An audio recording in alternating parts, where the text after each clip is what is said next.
ஹல்லேலூயா, ஹல்லேலூயா. இந்த நாளிலும் வேதத்தில் நாம் வசனத்தை நாம் எடுத்து வாசிப்போம். மத்தேயு சுவிசேஷ புஸ்தகம் 5ஆம் அதிகாரம் 14ஆம் வசனம் எடுத்து வாசிங்க. நீங்கள் உலகத்திற்கு வெளிச்சமாய் இருக்கிறீர்கள். மலையின் மேல் இருக்கிற பட்டணம் மறைந்திருக்க மாட்டார்.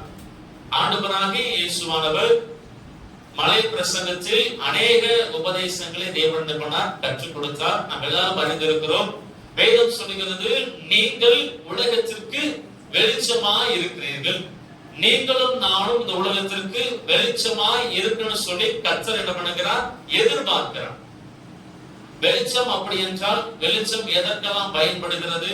வெளிச்சம் வழி காட்டுவதற்கும், வெளிச்சம் முன்னேறி செல்வதற்கு வெளிச்சம் என்ன பண்ணுகிறது? பயன்படுகிறது. அப்ப உலகத்திற்கு வெளிச்சம் அப்படி என்றால் நீங்களும் நானும் இந்த உலகத்திற்கு வழி காட்டுகிறவர்களாக, இந்த உலகத்திற்கு முன் மாதிரியை வாழுகிறவர்களாக வாழ வேண்டும் சொல்லி கற்றுக்கப்படுகிறார், எதிர்பார்க்கிறார். அப்ப அந்த 2025ஆம் ஆண்டுல நம்முடைய வெளிச்சம் என்ன செய்யணும்? மனுஷர்கள் முன்பாக என்ன செய்யணுமா? பிரகாசிக்கும் சொல்லி ஆண்டவராகிய தேவன் நமக்கு சொல்லி இருக்கிறார். அப்ப நீங்களும் நானும் இந்த சத்திரப்படி கிராமத்திலும் சரி, இல்ல எந்த இடத்துல இருந்தாலும் சரி, கர்த்தருக்காக நம்ம என்ன பண்ணணும்? வெளிச்சம் கொடுக்கும். அப்படின்னா இயேசுவுக்காக நாம என்ன செய்யணும்? வழி காட்டுகிற குடும்பங்களாக, இயேசுவுக்கு முன்பாக நீங்களும் நானும் முன் மாதிரியாய் வாழுகிற குடும்பங்களாக இருக்கணுங்கிறது கர்த்தருடைய பெரிதான விருப்பம், கர்த்தருடைய பெரிதான சித்தமா இருக்கிறது. ஏன்னா வெளிச்சம் இல்லாமல் இருட்டில் என்ன செய்ய முடியாது? நடந்து போக முடியாது. நம்ம போற பாதை சரியான பாதையா, இல்ல போற பாதை ஏதாவது பூச்சி கிடக்கிறதா, இல்ல ஏதாவது ஆணி கிடக்கிறதா, முள்ளு கிடக்கிறதா பார்ப்பதற்கு வெளிச்சம் ரொம்ப ரொம்ப முக்கியம். அப்ப வெளிச்சம் வழி காட்டுவதற்கு முக்கியமாக பங்காற்றுகிறது. நீங்களும் நானும் உலகத்தில் இயேசுவை ஏற்றுக்கொண்ட பிள்ளைகள் நாம் இருக்கிறதுனால நீங்களும் நானும் மற்றவர்களுக்கு என்ன செய்யணுமா? வழி காட்டணும். மற்றவர்கள் வாழ்க்கைக்கு முன்பாக நம்முடைய வாழ்க்கை என்ன செய்யணுமா? முன் மாதிரியா இருக்கு. அது தேவன் எதிர்பார்க்கிற ஒரு காரியம். அதே போல நீங்க இன்னொரு வசனம் வாசி பாத்தீங்கன்னா, லூக்கா சுவிசேஷ புஸ்தகம் 11ஆம் அதிகாரம் 35ஆம் வசனம் வாசிங்க. லூக்கா சுவிசேஷம் 11ஆம் அதிகாரம் 35ஆம் வசனம். ஆகையால் உன்னிலுள்ள வெளிச்சம் இருள் ஆகாதபடிக்கு எச்சரிக்கையாயிரு. நல்லா கவனிக்கணும். நீங்களும் நானும் கர்த்தருக்காக வெளிச்சம் கொடுக்கணும். அதே வேதம் சொல்லுகிறது, ஆகையால் உன்னிலுள்ள வெளிச்சம் இருள் ஆகாதபடிக்கு எச்சரிக்கையாயிரு. கர்த்தருக்காக வெளிச்சம் கொடுக்க தன்னை ஒப்பு கொடுத்தவர்கள், கர்த்தருக்காக வெளிச்சம் கொடுக்கிறவர்கள் தங்கள் வாழ்க்கையில இருள் என்ன செய்யக்கூடாது? ஆளுகை செய்யக்கூடாது. வேதம் சொல்லுகிறது, மனுஷன் உலகம் முழுவதும் ஆதாயப்படுத்தி கொண்டாலும் தன் ஜீவனை நஷ்டப்படுத்தினவனுக்கு லாபம் என்ன? உலகம் முழுவதும் நம்ம வெளிச்சம் கொடுத்துட்டு அநேக உலகத்தாருக்கு ஆலோசனை சொல்லிட்டு, அநேக உலகத்தாருக்கு நம்ம முன்மாதிரியாக மாறிட்டு நம்முடைய வாழ்க்கை இருளா இருக்குமானால் அதனால என்ன பிரயோஜனம்? எப்பா நீ அந்த பக்கம் போகாத, அந்த பக்கம் குழி கிடக்கு அப்படின்னு நம்ம சொல்றோம். ஆனா நம்முடைய வாழ்க்கையில ஒரு பெரிய காரியங்கள், நம்முடைய வாழ்க்கையில் நம்முடைய குடும்பத்தில் பெரிய குழியான ஒரு காரியம் இருக்கிறது. அப்ப மற்றவர்களுக்கு வழிகாட்டுகிற நீங்களும் நானும் நம்முடைய வெளிச்சம் இருளாக என்ன செய்யக்கூடாது? நாம இடம் கொடுக்கிறோம். அப்ப வேதம் சொல்லுகிறது, உங்களுள்ள வெளிச்சம் இருள் ஆகாதபடிக்கு என்ன பண்ணுங்க? எச்சரிக்கையா இருங்கள். அப்ப இந்த நாளில் நம்ம பார்க்க போற காரியம் என்னவென்றால், கர்த்தருக்காக வெளிச்சம் கொடுக்க வேண்டுமானால் என்ன செய்யணும்? அதே போல நம்மிடத்தில் இருக்கிற வெளிச்சம் இருள் ஆகக்கூடாது அப்படின்னா நம்ம என்ன செய்யணும்? இந்த 2 காரியங்களை நம்ம வேதத்தை நம்ம பார்ப்போம். முதலாவதாக நீங்க எடுத்து வாசிங்க. எபேசியருக்கு எழுதின நிருபம் 5ஆம் அதிகாரம் 8ஆம் வசனம் வாசிப்போம். முதலாவது, ஒரு கிறிஸ்தவன் கர்த்தருக்காக வெளிச்சம் கொடுக்க வேண்டுமானால், வெளிச்சம் கொடுக்கிற கிறிஸ்தவர்கள் வெளிச்சம் இருள் ஆகக்கூடாது அப்படின்னா என்ன செய்யும்? எபேசியருக்கு எழுதின நிருபம் 5ஆம் அதிகாரம் 8ஆம் வசனம் வாசிங்க. முற்காலத்தில் நீங்கள் அந்தகாரமாய் இருந்தீர்கள், இப்பொழுதோ கர்த்தருக்குள் வெளிச்சமாய் இருக்கிறீர்கள். வெளிச்சத்தின் பிள்ளைகளாய் நடந்து கொள்ளுங்கள். கவனிங்க, ஆண்டவருக்காக நம்ம வெளிச்சம் கொடுக்கணும். நமக்குள்ளாக இருக்கிற வெளிச்சம் இருளாக கூடாது. அப்படி என்றால் நீங்கள் நானும் வெளிச்சத்தின் பிள்ளைகளை என்ன செய்யமா? நடந்து கொள்ளணும். முற்காலத்துல நீங்க அந்த காலமா இருந்தீங்க, முற்காலத்துல நம்ம இருள இருந்தோம், பாவ வாழ்க்கையில இருந்தோம், கர்த்தரை அறியாமல் இருந்தோம். கர்த்தரை அறிந்து கொண்டோம், கர்த்தருக்குள்ளாக நம்ம ஞானஸ்நானம் எடுத்திருக்கிறோம். அப்ப நீங்களும் நானும் வெளிச்சத்தின் பிள்ளைகளாய் மாறி இருக்கிறோம்.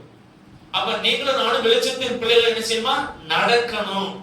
அப்படின்னா வெளிச்சத்தின் பிள்ளைகளாய் வாழணும். அப்ப இயேசுவுக்காக நான் அந்த கிராமத்துல வெளிச்சம் கொடுக்கணும் அப்படின்னா, எனக்குள்ளாக இருக்கிற வெளிச்சம் இருளாக கூடாது அப்படின்னா, நீங்களும் நானும் வெளிச்சத்தின் பிள்ளைகளாய் நம்ம என்ன பண்ணணுமா நடக்கணும். சரி, வெளிச்சத்தின் பிள்ளைகளாய் நடக்கணும் அப்படின்னா என்ன செய்யணும்? 1 யோவான்ல வாச பாத்தீங்கன்னா, தேவன் ஒளியா இருக்கிறார், அவரில் எவ்வளவு வேணும் இருள் இல்லை. ஒரு மனிதன் வெளிச்சத்தின் பிள்ளைகளாய் நடக்கணும் அப்படின்னா நமக்கும் ஆண்டவருக்கும் நல்ல ஒரு உறவு, நல்ல ஒரு ஐக்கியம் இருக்கு. அப்படின்னா தேவன் இல்லாமல் ஒரு மனிதனாய் இந்த உலகத்தில் எழும்பி பிரகாசிக்க முடியாது, வெளிச்சம் கொடுக்க முடியாது. ஏன்னா நம்முடைய ஆண்டவர் ஒளியா இருக்கிறார். 1 யோவான்ல வாசிப்பாங்க, உலகத்திலே வந்து எந்த மனுஷனையும் பிரகாசிப்பிக்கிற அந்த மெய்யான ஒளியே அந்த ஒளி. அப்போ ஒரு மனிதனை பிரகாசிக்க பண்ணுகிறவர் கர்த்தர். அப்ப நம்ம வெளிச்சத்தின் பிள்ளைகளாய் நடக்கணும், வாழணும் அப்படின்னா நமக்கும் ஆண்டவருக்கும் நல்ல ஒரு உறவு, நல்ல ஒரு ஐக்கியம் இருக்கு. நமக்கும் ஆண்டவருக்கும் நல்ல ஒரு உறவு இருக்கா? நமக்கும் ஆண்டவர் நல்ல ஒரு ஐக்கியம் இருக்கிறதா? தேவ சமூகத்தில் ஒரு மனிதன் நேரம் செலவிடுவான் ஆனால் அவன் கர்த்தருக்காக வெளிச்சமா இருப்பான். நான் தேவனோடு நேரம் செலவிட்டானா நான் அநேக பேருக்கு முன்மாதிரியா இருப்பேன். நான் தேவனோடு நேரம் செலவிட்டேன்னா அனைவருக்கு நான் என்ன செய்வேன்? வழிகாட்டுவேன். தேவன் எப்படி இருக்க பண்ணுவான். அப்ப நீங்களும் நானும் ஒரு நாட்களில நமக்குள்ளாக உறவுகள் சரியில்லை அப்படின்னா நமக்கும் ஆண்டவருக்கும் இருக்கிற உறவை என்ன பண்ணணும்? நம்ம சரிபடுத்திக்கொள்ளணும். ஒரு நாளை நம்ம எவ்வளவு நேரம் தேவனோடு கூட நேரம் செலவிடுகிறோம், எவ்வளவு நேரம் ஆண்டவருக்கு நம்ம முக்கியத்துவம் கொடுக்கிறோம் என்பது ரொம்ப ரொம்ப முக்கியமான காரியமா இருக்கிறது. நமக்கும் ஆண்டவருக்கும் இடையே இருக்கிற ஐக்கியம் சரியா இருக்குமானால், நமக்கும் ஆண்டவருக்கும் இடையே இருக்கிற உறவு சரியா இருக்குமானால், கர்த்தருக்காக நீங்களும் நானும் இந்த கிராமத்தில் வெளிச்சமாய் வாழலாம், எழும்பி பிரகாசிக்கலாம். அவ வெளிச்சத்தின் பிள்ளைகளாய் நடக்கணும் அப்படின்னா முதலாவது முக்கியமான காரியம் நமக்கும் ஆண்டவருக்கும் இடையே இருக்கிற உறவு என்ன செய்யணும்? சரிபடுத்திக் கொள்ளணும். 2வதாக வசனம் நீங்க எடுத்து வாசிங்க. நீதிமொழிகளின் புஸ்தகம் 6ஆம் அதிகாரம் 13ஆம் வசனம் எடுத்து வாசிப்போம். 2வது வெளிச்சத்தின் பிள்ளைகளாய் நம்ம நடக்க வேண்டுமானால்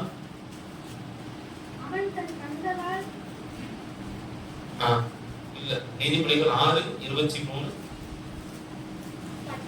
கட்டளையே விளக்கு, வேதமே வெளிச்சம், போதக சிச்சையே ஜீவபலி. 2வது கட்டளை விளக்கு, வேதமே வெளிச்சம். அதே சங்கீதம் 119 வாசம் பார்த்தீங்கன்னா, உங்களுடைய வசனம் என் கால்களுக்கு ஜீவமும் என் பாதைக்கு வெளிச்சமாய். புதுப்பட ஆராதனை நான் சொல்லியிருந்தேன், கர்த்தருக்காக எழுப்பி பிரகாசிக்கணும், வெளிச்சம் கொடுக்கணும் அப்படின்னா கர்த்தருடைய வசனங்கள் நம்முடைய இருதயத்துக்குள்ளாக என்ன செய்யணும்? ஆழமா இருக்கணும். வேத வசனம் அதிகமா நம்ம வாசிக்கணும், தியானிக்கணும். ஏன்னா வேதம் சொல்றது கர்த்தருடைய வார்த்தை வெளிச்சமா இருக்கிறது, கர்த்தருடைய வசனங்கள் வெளிச்சமா இருக்கு, வேதமே வெளிச்சம்.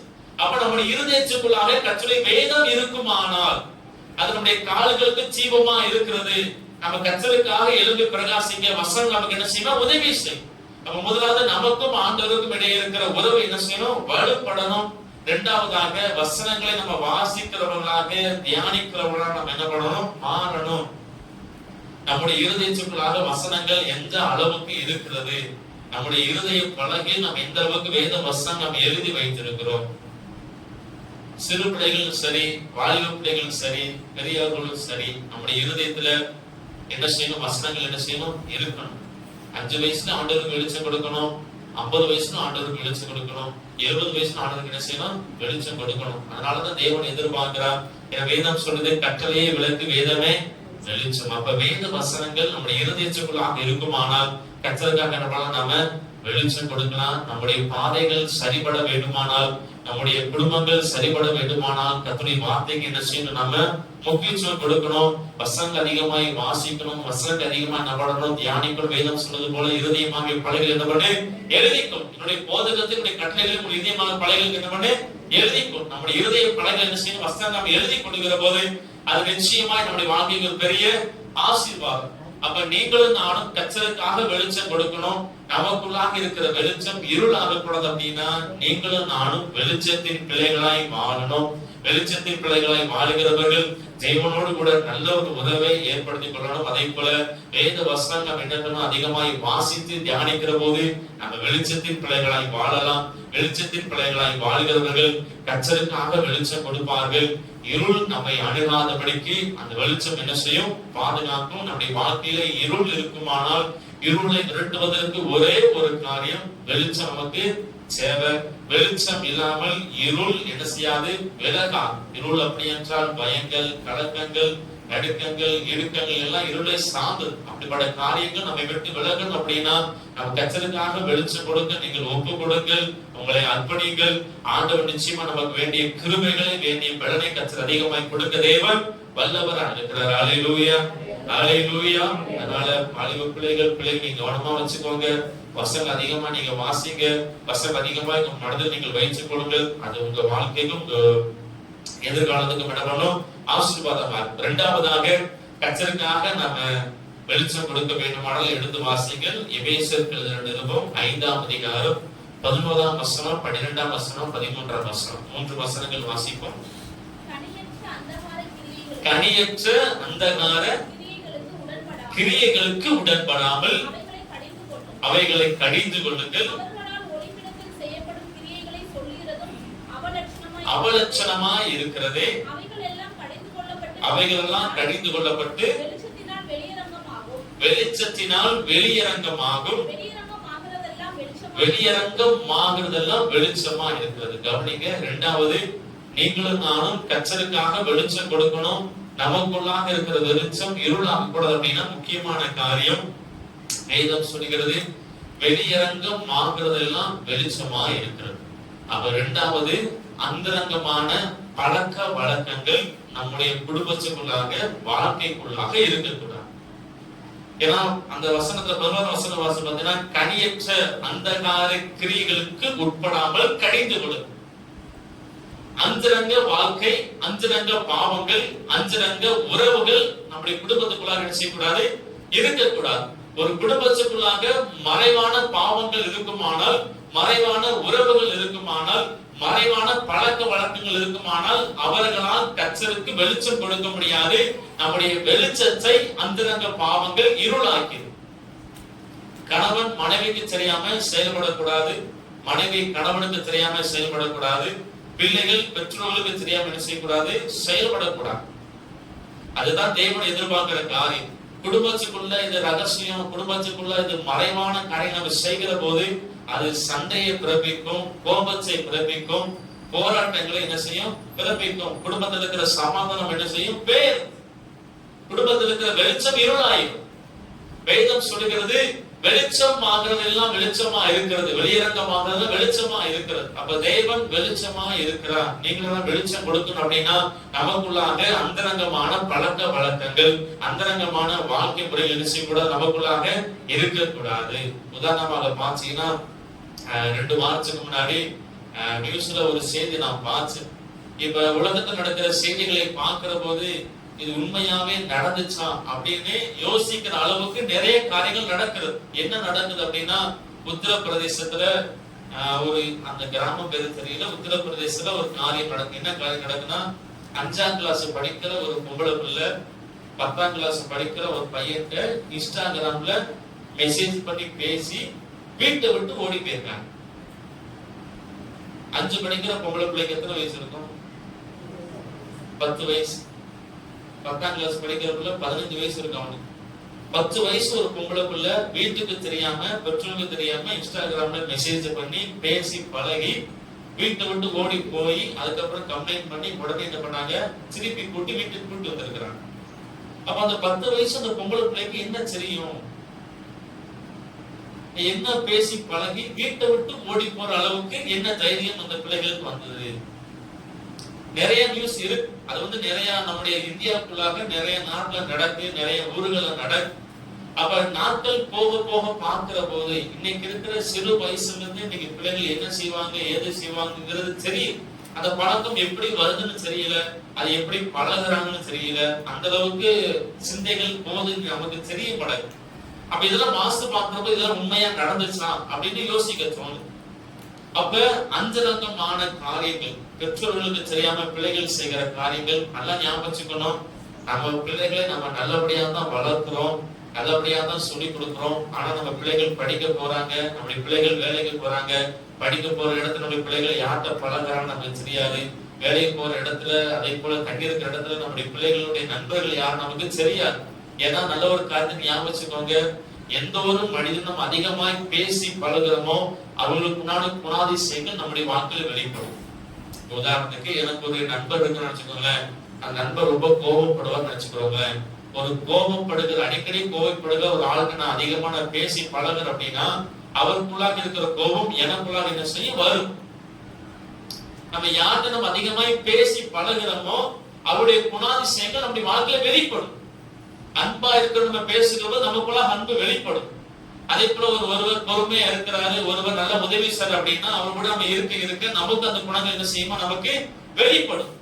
அப்ப அந்தரங்கமான பழக்க வழக்கங்கள் குடும்பத்துக்குள்ளாக வருவதற்கு நம்ம என்ன செய்யக்கூடாது, இடம் கொடுக்க கூடாது. அது நம்முடைய வாழ்க்கையினால் சரி, இல்ல பிள்ளைகள் வாழ்க்கையினால் சரி, அந்தரங்கமான பாவங்கள் ஒரு மனிதனுக்குள் இருக்குமானால், மறைவான பாவங்கள் ஒரு மனிதனுக்குள் இருக்குமானால் அவனால் கர்த்தரால் என்ன செய்யப்படாது, எழுப்பி பிரகாசிக்க முடியாது.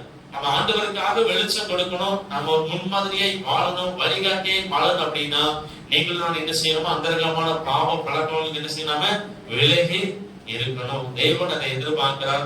நல்ல ஒரு காரியத்தை ஞாபகம், நீங்க பிரசங்கில வாசி பார்த்தீங்கன்னா நன்மையானாலும் தீமையானாலும் தேவன் என்ன செய்வார், நியாயத்தில் கொண்டு வந்து நிறுத்துவார். நம்ம செய்கிற எந்த ஒரு காரியம் பண்ணாலும் சரி, நீங்க நல்லது செஞ்சாலும் ஆண்டவர் எல்லாரும் முன்னாடி கொண்டு வருவார், நீங்க தீமை செய்தாலும் ஆண்டவர் அதை எல்லாரும் முன்னாடி என்ன செய்வார், கொண்டு வருவார். தேவனுக்கு என்ன செய்ய முடியாது, மறைக்க முடியாது. என்னைக்காலும் சரி ஒரு காரியம் என்ன செய்ய நமக்கு முன்பாக வெளிப்படும். அப்ப இரண்டாவது, நீங்களும் நானும் கர்த்தருக்காக வெளிச்சம் கொடுக்கணும். நமக்குள்ளாக இருக்கிற வெளிச்சம் இருளாக கூடாது. அப்படி என்றால் நமக்குள்ளாக அந்தரங்கமான பழக்க வழக்கங்கள் என்ன செய்யக்கூடாது, நமக்குள்ளாக வருவதற்கு, குடும்பத்துக்குள்ளாக வருவதற்கு என்ன செய்யக்கூடாது, நாம இடம் கொடுக்க கூடாது. அந்தரங்கமான வாழ்க்கை நமக்கு தேவையில்லை, அந்தரங்கமான உறவுகள் நமக்கு தேவையில்லை, அந்தரங்கமான பேச்சுகள் நமக்கு தேவையில்லை, அந்தரங்கமான செயல்கள் நமக்கு தேவையில்லை. எல்லாம் குடும்பத்துல வெளியரங்கமா இருக்கிற போது அது குடும்பத்திற்கு சமாதானம், குடும்பத்திற்கு நன்மையான காரியம். அதனால எல்லா திருமணத்திலையும் சொல்லுவாங்க, ஒளிவு மறைவு திருமணத்துல என்ன செய்யக்கூடாதா, இருக்கக்கூடாது. ஒளிவு மறைவு குடும்பத்துக்குள்ளாக என்ன செய்யக்கூடாது, இருக்கக்கூடாது. ஒளிவு மறைவு இருக்குமானால் அது தேவையில்லாத வாக்குவாதங்களை, தேவையில்லாத பேச்சுகளை செய்யும், அது ஏற்படுத்தும். அதனால நம்முடைய பிள்ளைகள் குடும்பங்களில் நம்ம ஞானமாய் செயல்படுவோம், ஜாக்கிரதையை செயல்படுவோம். நீங்களும் நானும் கர்த்தருக்காக என்ன செய்யணும், எழுப்பி இந்த ஆண்டுல பிரகாசிக்கணும். அதனால இரண்டாவது, நம்ம வாழ்க்கையில அந்தரங்கமான பழக்க வழக்கங்கள் செய்யக்கூட நமக்கு இருக்கக்கூடாது. ரெண்டு காரியங்கள் கர்த்தருக்காக நம்ம வெளிச்சம் கொடுக்க வேண்டுமான, முதலாவது நம்ம என்ன செய்யணும், வெளிச்சத்தின் பிள்ளைகளாய் நம்ம நடக்கணும். இரண்டாவதாக அந்தரங்கமான பழக்க வழக்கங்கள் செய்யக்கூட நமக்கு இருக்கக்கூடாது. இப்படி வெளிச்சத்தின் பிள்ளைகளாய் நடந்து அந்தரங்கமான வாழ்க்கைக்கு நம்ம விலகி வாழ்கிற போது கர்த்தருக்காக நம்ம வெளிச்சம் கொடுக்கிறோம். வெளிச்சம் கொடுக்கிறதுனால நம்ம என்ன நன்மையை பெற்றுக் கொள்ளலாம்? வசனம் எடுத்து வாசிங்க. யோவான் சுவிசேஷ புஸ்தகம் 11ஆம் அதிகாரம் 9ஆம் வசனம் 10ஆம் வசனம். வெளிச்சம் கொடுக்கிற பிள்ளைகளுக்கு கர்த்தர் செய்கிற நன்மையான காரியம் என்ன? யோவான் 11:9-10 வாசிங்க. இயேசு பிரயுத்தரமாக, பகலுக்கு 12 மணி நேரம் இல்லையா? ஒருவன் பகலிலே நடந்தால் அவன் இந்த உலகத்தின் வெளிச்சத்தை காண்கிறபடியினால் இடர மாட்டான். ஒருவன் இரவிலே நடந்தால் தன்னிடத்தில் வெளிச்சம் இல்லாதபடியினால் அவன் இடருவான் என்றார். கவனிக்க, நீங்களும் நானும் இந்த வருடத்தில் கர்த்தருக்கு நம்ம வெளிச்சம் கொடுப்போம். ஆனால் முதல்ல நமக்கு கிடைக்கிற நன்மை, வெளிச்சம் கொடுக்கிற, உண்மையாய் வெளிச்சம் கொடுக்கிறவங்க என்ன செய்ய மாட்டாங்க, இடர மாட்டார். அவன் இருளில் நடக்கிற போது தன்னிடத்தில் வெளிச்சம் இல்லாதபடிதான் என்ன செய்வான், இடருவான். அப்ப உண்மையாய் கர்த்தருக்கு வெளிச்சம் கொடுக்கிறவர்கள் எந்த ஒரு காரியத்திலும் என்ன செய்ய மாட்டார்கள், இடறி விழ மாட்டார். உலகத்துல ஒரு மனிதனுக்கும் ஒரு கிறிஸ்தவனுக்கும் ஆண்டவர் எதிர்பார்க்கிற ரெண்டு காரியம். அதை மட்டும் நீங்க மனசுல வச்சுக்கோங்க. முதலாவது, நாம இடரக்கூடாது. இரண்டாவது, மற்றவர்களுக்கு நாம இடரலா இருக்கக்கூடாது. ரெண்டு காரியம் என்ன பிள்ளைகளை கவனிங்க. முதலாவது, நாம என்ன செய்யக்கூடாது, இடறி போகக்கூடாது. இரண்டாவது, மற்றவர்களுக்கு இடரலாக நாம் இருக்கக்கூடாது. ஆண்டவர் சொன்னார், சிறியரில் ஒருவனுக்கு இடரல் உண்டாக்கினான், எந்திரக்கல்லை கட்டி என்ன பண்ணுங்க, கடல்ல கொண்டு போய் போடுங்க. எந்திரக்கல், மாவாட்டுற கல் என்ன பண்ணுங்க, கட்டி கடல்ல தூக்கி போடுங்க அப்படின்னு ஆண்டவர் வேதத்துல எழுதி வைத்திருக்கிறார். அப்ப நீங்களும் நானும் கர்த்தருக்காக நம்ம வெளிச்சம் கொடுக்கிற போது என்ன செய்ய மாட்டோம், இடர மாட்டோம். மற்றவர்களுக்கும் இடராக என்ன செய்ய மாட்டோம், நாம இருக்க மாட்டோம். மற்றவர்களுக்கு நல்வழி காட்டுகிறோம் நம்ம இருப்போம். மற்றவர்களுக்கு வழிகாட்டவும் நாம் என்ன பண்ணுவோம், மாறுவோம். அப்ப இந்த வருடத்துல நாம் கர்த்தருக்காக வெளிச்சம் கொடுக்கிற போது ஆண்டவர் நமக்கு செய்கிற நன்மை, நம்முடைய குடும்பம் இடறி விழாதபடிக்கு நம்மை நிலை கொண்டு வாழ தேவன் நமக்கு என்ன செய்வார், கிருபை செய்வார். நீ உலகத்தை பார்க்கிற போது அநேக பேர் என்ன பண்றாங்க, இடறி விழுகிறார்கள். அநேக ஊழியரும் இடறி விழுகிறாங்க. அநேக விசுவாச பிள்ளைகள் என்ன பண்றாங்க, இடறி விழுகிறாங்க. அதனால இடறி விழக்கூடாது. அப்படி என்றால் நீங்களும் நான் கர்த்தருக்கு செய்வார் வெளிச்சம் கொடுக்கும். இரண்டாவதாக ஒரு வசனம் எடுத்து வாசிங்கள். யோவான் சுவிசேஷ புஸ்தகம் 5ஆம் அதிகாரம் 35ஆம் வசனம். இரண்டாவதாக கர்த்தருக்காக நம்ம வெளிச்சம் கொடுக்கிற போது கர்த்தர் நமக்கு கொடுக்கிற நன்மை என்னவென்றால், அவன் எரிந்து பிரகாசிக்கிற விளக்காய் இருந்தான்.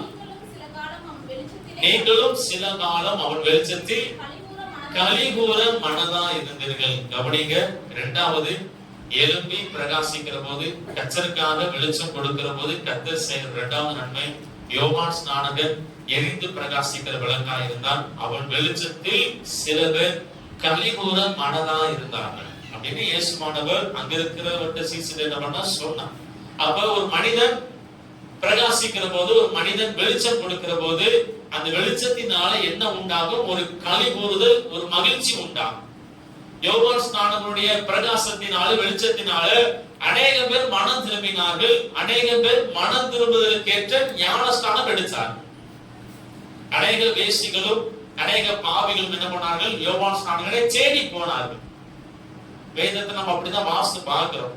அத வேதம் இயேசு சொல்லுகிறார், அவனுடைய வெளிச்சத்தை நீங்கள் கலிகூர மனதா இருந்தீர்கள். யோவான் ஸ்நானனுடைய வெளிச்சத்தினால அநேக பேர் சந்தோஷமாய் மகிழ்ச்சியாய் வாழ்ந்தார்கள். அப்ப நீங்களும் நானும் கர்த்தருக்காக நம்ம வெளிச்சம் கொடுக்கிற போது நம்முடைய குடும்பம் சந்தோஷமா இருக்கும், நம்முடைய குடும்பம் மகிழ்ச்சியா இருக்கும், நம்முடைய உறவுகள் சந்தோஷமா இருக்கும். வெளிச்சம் மகிழ்ச்சியை கொண்டு வரும். வெளிச்சம் சந்தோஷத்தை என்ன செய்யும், குடும்பத்துக்குள்ளாக கொண்டு வரும். அதனால கர்த்தருக்காக வெளிச்சம் கொடுக்க நம்ம பிரயாசப்படுவோம். பிரயாசப்படுகிற போது இந்த வருடத்தில் துன்பங்களின் நடுவில், நெருக்கங்களின் நடுவில் நம்ம கலிகூர்ந்து மகிழ பண்ண தேவன் நமக்கு என்ன செய்வார், கிருபை செய்ய தேவன் வல்லவரா இருக்கிறார். குடும்பத்துல மகிழ்ச்சி ரொம்ப ரொம்ப முக்கியம். குடும்பத்துல சந்தோஷம் ரொம்ப ரொம்ப முக்கியம். ஒரு காரியத்தை நம்ம மனதில் வச்சுக்கிடணும். நம்ம கர்த்தருக்காக வெளிச்சம் கொடுக்க நம்ம முயற்சி எடுக்கிற போது, கர்த்தருக்காக வெளிச்சம் கொடுக்க நம்ம பிரயாசப்படுகிற போது அது மூலியமா நம்ம என்ன செய்ய மாட்டோமா, இடர மாட்டோம். இரண்டாவது, நம்ம கொடுக்கிற வெளிச்சத்தினால குடும்பத்துல மகிழ்ச்சி என்ன செய்யும், உண்டாம். அதனால நம்முடைய வாழ்க்கையில வர நாட்களில வெளிச்சம் கொடுக்க, குடும்பமாய் வெளிச்சம் கொடுக்க நீங்கள் பிரயாசப்படுங்க. குடும்பமாய் வெளிச்சம் கொடுக்க நம்ம என்ன செய்ய, நம்ம அர்ப்பணிச்சு நம்ம ஜெபிக்கிற போது கர்த்தர் நிச்சயமாய் குடும்பத்தை என்ன பண்ணுவார், மகிழ பண்ணுவார்.